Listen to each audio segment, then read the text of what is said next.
आजको special dish छ तपाईँको यो कर्ची मर्ची।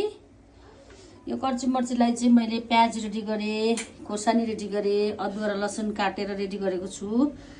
यसलाई चाहिँ पिसेर होइन काटेर हाल्छु। त्यहाँदेखि चाहिँ मैले रेडी गरेको छु, त्यहाँबाट टमाटर पेस्ट गरेर रेडी गरेको छु पिसेर, तर यो चाहिँ भरे हाल्ने हो। कराईमा कम्ती तेल खारेको छु, त्यहाँबाट 5 फोरन हालिदिनुहोस्, अलिकति दिनुहोस्। तपाईँको खोर्सानी काटेको छु, लसुन, अदुवा, अलिकति हर्दी हालिदिनुहोस्। त्यहाँ मजाले तपाईँको लसुन अदुवा र खोर्सानी उयो भएपछि तपाईँ यो हालिदिनुहोस् प्याजलाई मजाले रातो हुँदै भुट्नुहोस्। प्याज रातो भइसकेको छ, तपाईँको कर्ची मर्ची हालेर चाहिँ मजाले यसलाई चलाएर भुटेर चाहिँ भुटिदिनुहोस्, मजाले पाक्छ। मैले चाहिँ यसमा चाहिँ टमाटर अघि पिसेर राखेको थिएँ, त्यो टमाटरलाई हाल्दै अब यसलाई मजाले चलाउनुपर्छ। मजाले यस्तो त्यो सुक्खा कडा चाहिँ हुँदैन, यो राम्रो हुन्छ, ग्रेभी टाइपको। अब यसलाई चाहिँ मजाले पकाउनुहोस्। यसमा अलिअलि जिरा र धनियाँ पेस्ट हालिदिनुहोस्।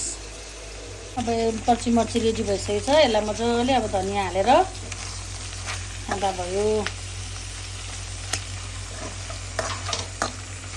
दामी साथीभाइ हो कर्ची मर्ची चाहिँ यसरी बनाउनुहोस् तपाईँहरू।